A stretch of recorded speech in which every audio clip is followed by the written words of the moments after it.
2025 પછી ડાયરા ઓછા કરી દેવા છે. હવે ઘા સહન થતા નથી. આ ઘા કયા સહન કરવાની વાત હતી અને કેમ આવું સ્ટેટમેન્ટ તમે આપ્યું? કે હરીફાઈ એવડી બધી છે, એનો કોઈ પરવા નથી. हम जहाँ खड़े रहते लाइन वहाँ से शुरू होती है. अरे वाह, वो तो ऊपर वाले की कृपा है, वो बात नहीं है.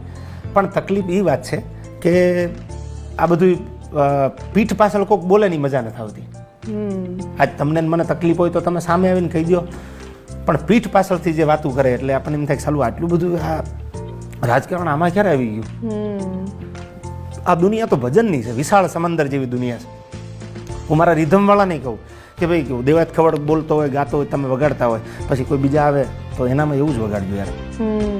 એમ મને ઘણા બધા એવા અનુભવો કડવા થયા છે, જેવું આ માધ્યમથી નહીં કહી શકું તમને શોર્ટ એન્ડ સ્વીટમાં. એટલે એવું કહેતો બહુ લિમિટેડ કરી નાખું કે ભાઈ ઠીક છે, હવે આપણને એમ લાગે કરવા જેવું છે, સારા માણસો છે, સારું ઓડિયન્સ છે તો કરવાનું.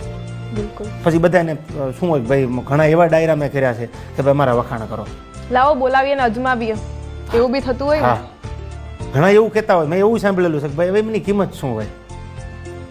નહીં, કિંમતનો કલાકાર હું નથી યાર. खरीद सकते तो हम भी खरीद लेते, हमारी जिंदगी देकर. कुछ लोग ऐसे होते हैं जो कीमत से नहीं किस्मत से मिलते हैं.